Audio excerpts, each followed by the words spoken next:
¿Qué pasa, gente? El capítulo 6 de la segunda temporada abarcó el final del volumen 5 de la novela ligera, y como siempre se saltaron varias cosas.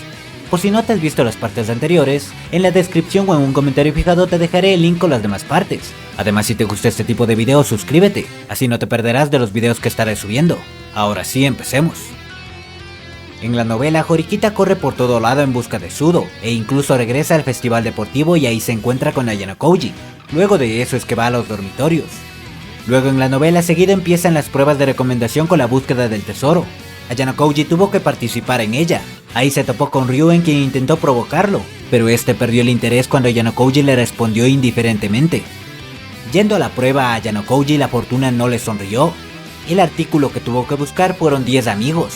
Pensando que eso sería difícil para él, pidió un cambio y el artículo siguiente fue la persona que ama. Pidió otra vez un cambio y ya cuando tuvo algo que podía buscar, los demás ya habían terminado. Pasamos a la escena en donde Horikita se encuentra con Sudo. Horikita encontró a Sudo sentado en un sofá en el vestíbulo de los dormitorios y lo llamó con una voz suave. Sudo estaba sorprendido de verla. Le preguntó si acaso había venido para persuadirlo, a lo que Horikita le respondió que la verdad no sabía a qué había venido. Se preguntó a sí misma por qué es que fue a tal extremo para buscarlo. Horikita entonces empezó a hablar. Le dijo que si él se retiraba, la clase D no tendría oportunidad. Sudo le respondió que sí, que de hecho ya estaban en problemas. Horikita tenía que reconocerlo. A pesar de su falta de experiencia, Sudo actuó como líder y trató de sostener a sus compañeros en el festival deportivo. Él había logrado el primer lugar en todos los eventos e incluso en los eventos de equipo fue una fuerza abrumadora. Sudo fue tan rápido para pelearse, pero la raíz de todo eso era su deseo de ganar. Horikita le dijo a Sudo que había muchas áreas de las que necesitaba reflexionar, que una prueba de ello era que estaba aquí solo. Esto último pareció molestar a Sudo ya que le dio una ligera patada a la mesa del vestíbulo.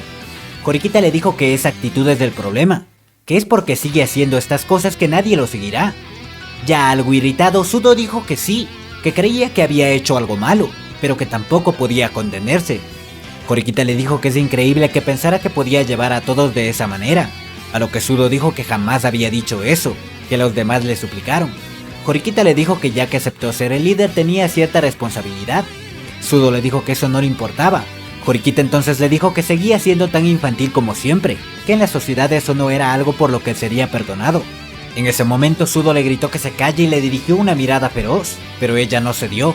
Ella sabía que Sudo quiere hacer que las cosas funcionen, que él quería quedarse en la escuela, pero que aún así continuaba siendo propenso a la violencia. Sabía que debía haber circunstancias detrás de todo eso, y que, si Sudo no aprendía ahora, permanecería así para siempre. Por eso, aun si lo odiaba, no iba a detenerse. Horikita le dijo al irritado Sudo que podía golpearla, que lo derivará antes de que su puño llegue a ella. Obviamente Sudo dijo que no haría eso y ya desgastado comenzó a hablar para suprimir su ira. Dijo que aceptó ser el líder de la clase porque pensó que el festival sería fácil ya que es bueno en deportes, pero que como era normal, en las competencias de equipo no podía hacer nada mientras alguien le estorbaba. Horikita dijo que entendía que él odiaba perder, pero que si acaso eso era todo. Sudo lo pensó por un momento y dio una respuesta. Dijo que tal vez quería que le presten atención y que lo respeten, que quería que aquellos que se burlaban de él vieran de lo que era capaz. Después de decir eso se llamó a sí mismo patético. Se rascó con fuerza el cabello mientras decía que todo esto simplemente significaba que volvería a ser como era en la secundaria. Al escuchar eso, Horikita guardó silencio. Sentía que no tenía derecho a reprenderlo. Eso era porque alguien a quien había visto como si estuviera por debajo de su nivel todo este tiempo, ahora no parecía estarlo más. Ella sabía que Sudo era alguien torpe que no pensaba a futuro. Sin embargo, desde otra perspectiva también podía verlo como alguien que continuaba luchando mientras enfrentaba la soledad. Que él, quien tuvo el coraje de hacerle frente a esa soledad, podía ser muy superior a ella. Mientras sentía ansiedad porque sus palabras no lo alcancen, Horikita continuó la conversación que nunca ha sido su fuerte. Ella dijo que era extraño, que esos sentimientos básicamente eran los mismos que ella tenía. El deseo de ser respetado por alguien, el deseo de seguir luchando por tu cuenta. Dijo que pensando en el pasado las señales estaban ahí, que durante los exámenes parciales sintió irritación hacia aquellos que no podían estudiar, que comparado con ella, él lo había hecho brillantemente en este festival deportivo. Lo que ella había sentido hacia Sudo y los demás en aquellos días era lo mismo que Sudo estaba sintiendo ahora. Sudo entonces le dijo que si lo entendía que lo deje estar solo, Mientras se levantaba del sofá dijo que ella también abandonó a la clase al principio, que no tenía derecho a sermonearlo. Ella lo sabía muy bien, sus palabras no tenían ningún peso, porque hasta el último momento pensó lo mismo que Sudo. Sudo le dijo que si estaba decepcionada, que él estaba acostumbrado, que él nació de padres basura y por eso él también era basura, que había venido a esta preparatoria porque no quería ser como ellos, pero que lentamente estaba terminando igual. A Sudo su madre lo abandonó, y su padre de un simple conserje. El que nació en ese ambiente terminó siendo un buscapleitos, pero encontró esperanza en el baloncesto. Incluso logró conseguir una recomendación para una preparatoria con uno de los mejores equipos del país, pero cuando se vio envuelto en algunos asuntos violentos, su solicitud fue rechazada. Sudo miró a Horikita con ojos de que lo habían abandonado todo. Horikita no sabía qué palabras debería pronunciar al ver eso, pero aún así habló. Rechazó lo que dijo Sudo con fuerza. Sentía que a pesar de entenderlo, tenía que rechazar eso. Le dijo que estaba mal al pensar así, que no se podía culpar a los demás del cómo resultará uno, que no iba a reconocer esa actitud suya. Le dijo que convertirse en alguien dependía de él, que ella lo había estado observando y sabe que no es una persona sin esperanza, pero que si continuaba tratando de desaparecer así, entonces realmente lo etiquetará como basura. Con indiferencia Sudo le dijo que lo haga, que no le importaba. Horikita intentó provocarlo con feroces palabras, pero ya no importaba cuántas así lanzara, ninguna respuesta venía de Sudo. En ese momento sonó la campana señalando el final del almuerzo. Sudo le dijo a Horikita que regrese, pero ella dijo que no lo hará si no lo llevaba con ella. Sudo le dijo que hiciera lo que quisiera.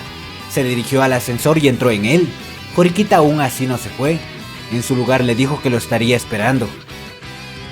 Al final de la conversación entre Kushida y Ayanokouji se saltaron algo, y es que Kushida le dice a Ayanokouji que es una pena que él no pueda salvar a Horikita. La segunda parte de la conversación entre Horikita y Sudo es bastante similar a como sucede en la novela, pero tiene algunas diferencias. Si no menciono algo es porque está igual en la novela. Para empezar, toda esa escena sucede en el vestíbulo de los dormitorios.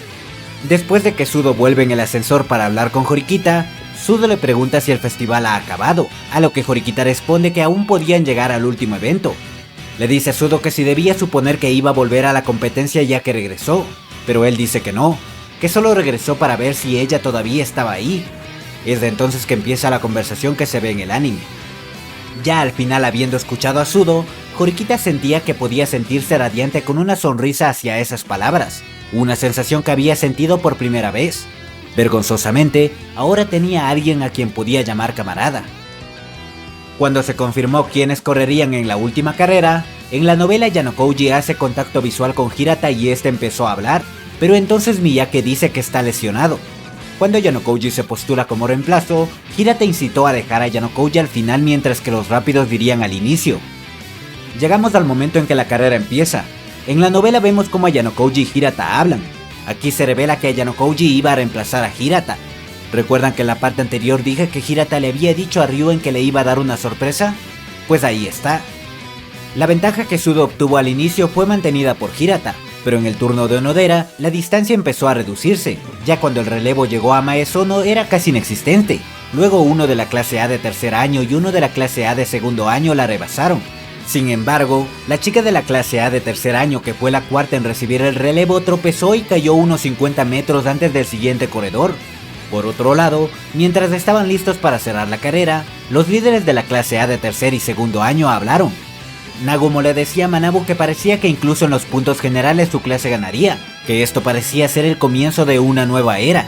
Manabu le preguntó que si acaso hablaba en serio cuando decía que iba a cambiar la escuela, a lo que Nagumo respondió que él, refiriéndose a Manabu, se había atascado obstinadamente con la tradición, que a pesar de que hable con palabras duras, nunca olvidó dejar una red de seguridad, reglas suaves que garantizaban evitar expulsiones, pero que esas cosas para él no eran necesarias, que iba a crear el sistema escolar meritocrático definitivo. En ese momento el relevo llegó a Nagumo y empezó a correr. Debido a que los estudiantes que se encontraban entre ellos se fueron, Ayanokouji hizo contacto visual con Manabu. Cuando ellos hablan, lo único que se saltaron es cuando Manabu dice que no puede sentir en Ayanokouji la pasión que sienten en este momento los demás. A esto Ayanokouji responde que él no tenía ningún interés en este festival, que ya podía decir cuál era el resultado. Luego, cuando Ayanokouji piensa que hasta ahora no había corrido en serio, también piensa que esta situación Era completamente diferente a cuando había seguido corriendo indiferentemente en esa habitación fría e inhumana. Al final, cuando ven los resultados y hablan con Ayano Koji, toda esa escena sucede justo después de la carrera, no en el aula. Las cosas suceden así. Primero Karuizawa habla con Ayano Koji, luego Sudo se acerca a él, Ike y Hirata no aparecen, luego Horikita llega y Karuizawa se aleja. Al final van a ver los resultados que se anunciaban en la ceremonia de clausura y ven cómo quedó la clase.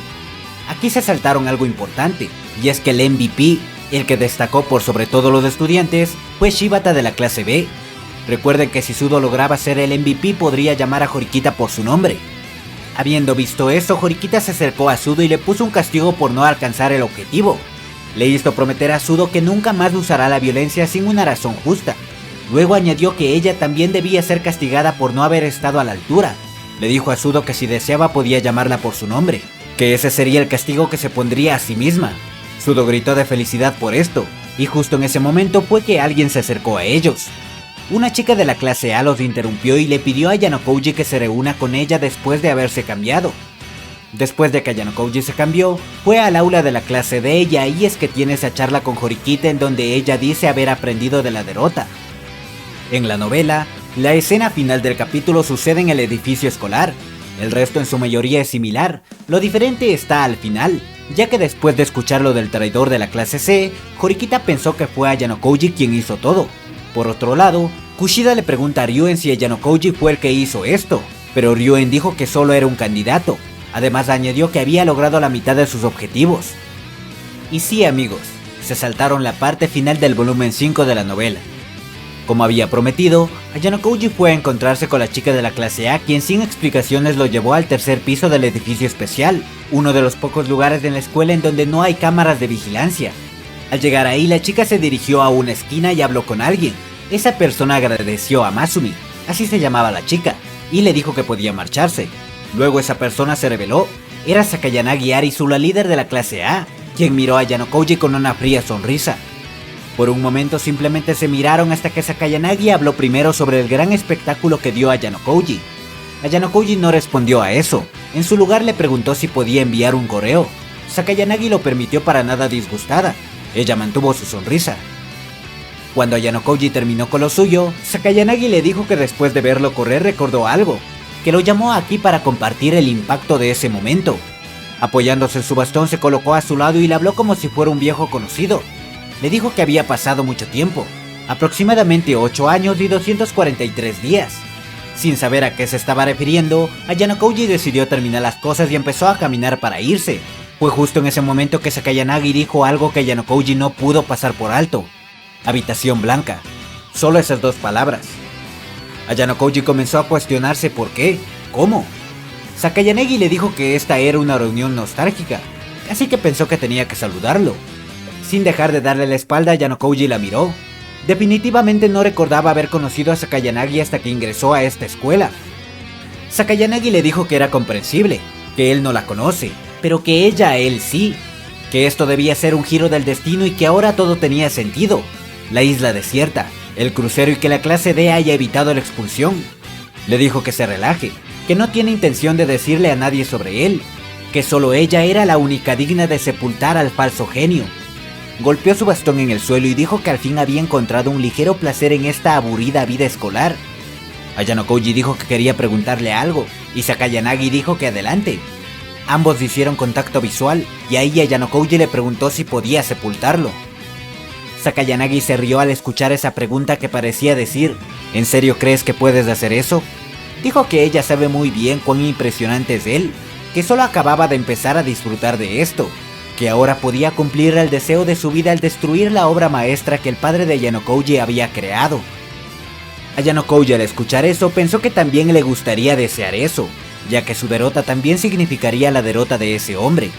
Pensó desde el fondo de su corazón que quería que esa triste contradicción que cargaba fuera destruida,